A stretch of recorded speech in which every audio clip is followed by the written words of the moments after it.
There are some things out there that cannot be explained, whether first-person accounts or stories found online. This is one of them. I was hired to clean out an old mansion. What I found in the attic still haunts me. I've been a professional cleaner for years, specializing in old, abandoned properties. It's not a glamorous job, but it pays well, and I've always enjoyed the solitude. However, my latest assignment has left me questioning everything I thought I knew about the world. It started out like any other job.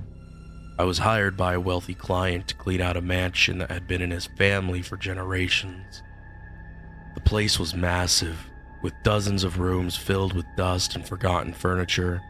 My client, Mr. Dawson, gave me strict instructions to leave the attic alone.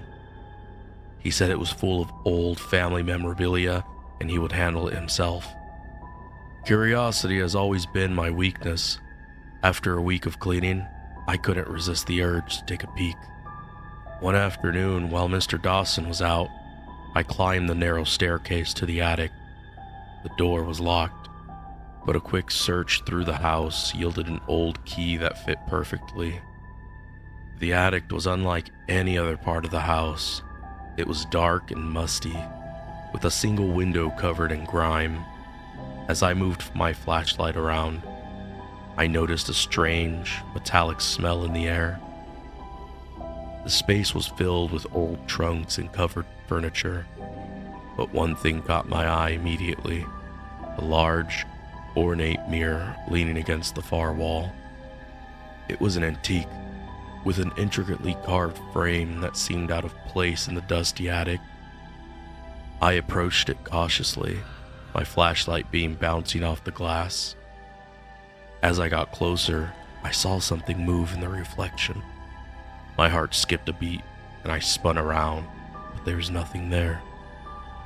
I turned back to the mirror, and my blood ran cold. The reflection showed the attic as it was, but there was a figure standing behind me, a tall, shadowy man with glowing red eyes. I felt a chill run down my spine as the figure raised a hand and pointed directly at me. I stumbled back, knocking over an old trunk. The figure in the mirror started to move, slowly stepping closer. My instinct screamed at me to run, but my legs felt like lead. Just as the figure was about to reach the surface of the mirror, I snapped out of my paralysis and bolted for the door. I slammed the attic door shut behind me and locked it. My heart pounded in my chest as I leaned against the door, trying to catch my breath. I could hear faint whispers coming from the other side, but I couldn't make out any words. The metallic smell seemed to linger around me, clinging to my clothes. I decided to leave the mansion that night. I packed my things and left a note for Mr. Dawson explaining that I couldn't continue the job. As I drove away, I glanced back at the house and saw a figure standing in the attic window, watching me. A few days later, I received a call from Mr. Dawson. He sounded frantic, asking me if I had gone into the attic. I admitted that I had, and he cursed under his breath. He told me that that mirror had been in his family for centuries, and that it was cursed. Anyone who saw that figure in the mirror was doomed to be haunted by it for the rest of their lives.